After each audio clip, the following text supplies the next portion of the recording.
having a revision class on the chapter life process. So I'll be explaining the exercise questions. Okay. So coming to page number 113. So you have multiple choice questions, around 4 multiple choice questions. So first question, the kidneys in human beings are a part of system for. Okay, there are 4 options here: nutrition, respiration, excretion, transportation. So kidneys belongs to which organ system in human beings? That is excretion, isn't it? So you have explanation here. So answer is excretion. The excretory system of human beings includes a pair of kidneys, a pair of ureters, a urinary bladder and a urethra. So kidneys are located in the abdomen. So one of either side of the backbone. Urine produced in the kidneys passes through the ureters into the urinary bladder, where it is stored until it is released through the urethra. So no need of writing explanation for objective questions. Just you need to understand why that option is correct. Okay, for that reason you have explanation here. So next question, the xylem in plants are responsible for. So you need to write the function of xylem here. Okay, so coming to options, transport of water, transport of food, transport of amino acid, transport of oxygen. So xylem function is responsible for transport of water. Okay, so the correct answer is option A. So coming to third question, the autotrophic mode of nutrition required. So autotrophic means the organism which can prepare their own food, isn't it? So such organisms we call it as autotrophs. Okay, and the mode of nutrition in such organisms are autotrophic mode of nutrition. So the options are like this: carbon dioxide and water, chlorophyll, sunlight, all of the above. So the autotrophic mode of nutrition requires, so what are the raw materials required for the preparation of food in case of plants? That is carbon dioxide, water, chlorophyll and sunlight. So these are the things that plant requires. So the option is all of the above. It includes everything, isn't it? That is sunlight, chlorophyll, carbon dioxide as well as water. So the option is all of the above. Next, the breakdown of pyruvate to give carbon dioxide, water and energy takes place in. So options are, so the breakdown of pyruvate, it is going to give rise to carbon dioxide, water and energy. So where exactly in the cell this process happens? So options are given: cytoplasm, mitochondria, chloroplast and nucleus. So what is the correct answer? It is mitochondria. So the breakdown of pyruvate, it is giving rise to carbon dioxide, water as well as energy, and this process happens in the cell organelle, that is mitochondria. Next, coming to how fats are digested in our bodies and where does this process takes place. So where exactly the fats are digested in our body and where exactly this process occurs. So I'll just explain you the answer. The small intestine is the place for complete digestion of carbohydrates, fats and proteins. So usually the organ small intestine, so that is the organ where most of the digestion completes, isn't it? It might be carbohydrate digestion, fat digestion and as well as protein digestion. And it receives the secretion of the liver and pancreas for this purpose. So liver is going to secrete bile juice. Pancreas is going to secrete pancreatic juice. Okay, so this also involved in the digestion of carbohydrates, fats as well as proteins.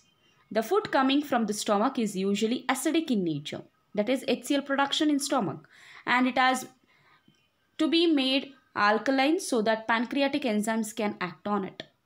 So since it is acidic medium, it has to convert to alkaline. That means a base, isn't it? So for the conversion to alkaline, this pancreatic enzymes is going to act on it, act on the acidic medium.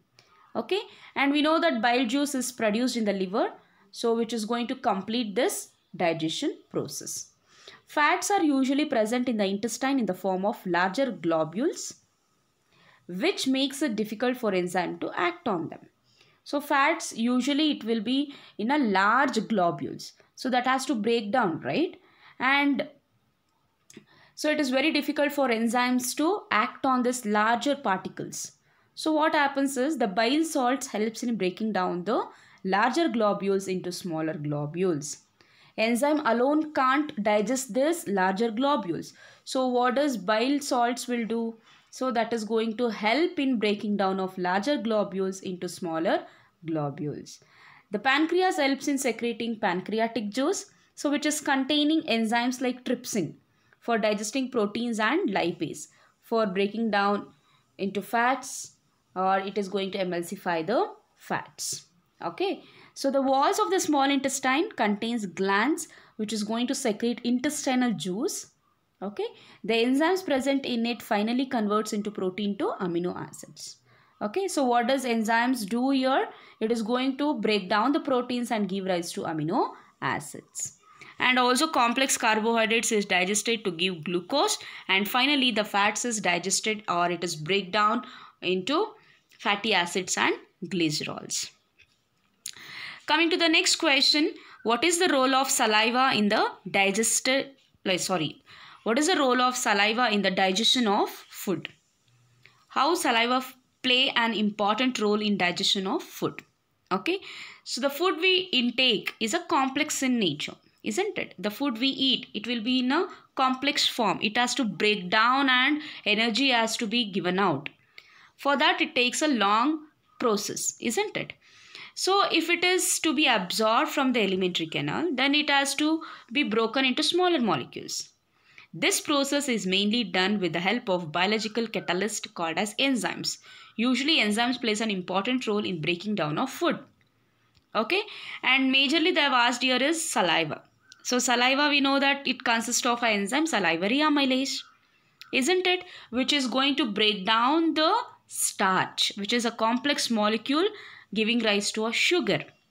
And the food is mixed thoroughly with the saliva and moved around the mouth while you are chewing the food. Okay, your tongue is going to help out in the mixing of the food, isn't it?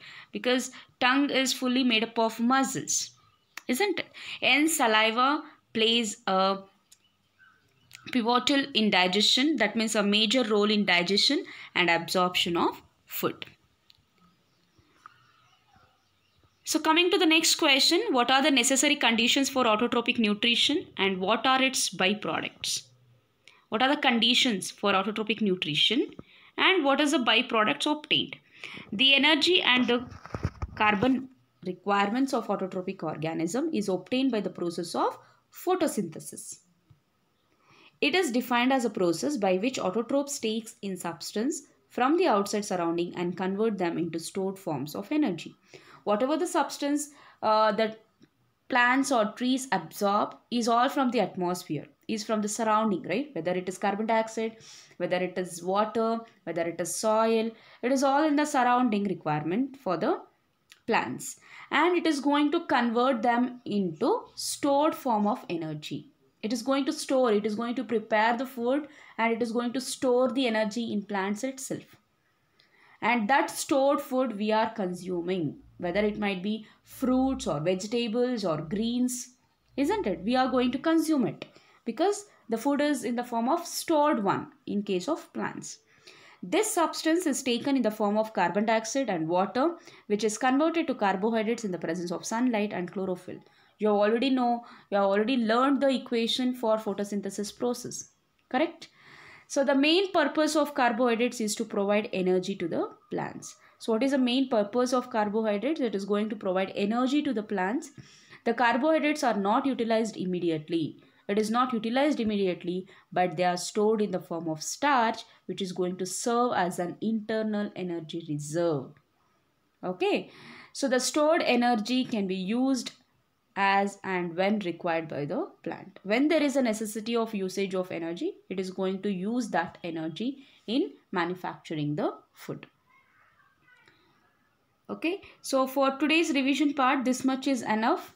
Okay, so remaining, so we will be learning in the live session. In live session, I'll explain what all the multiple choice questions you need to focus on.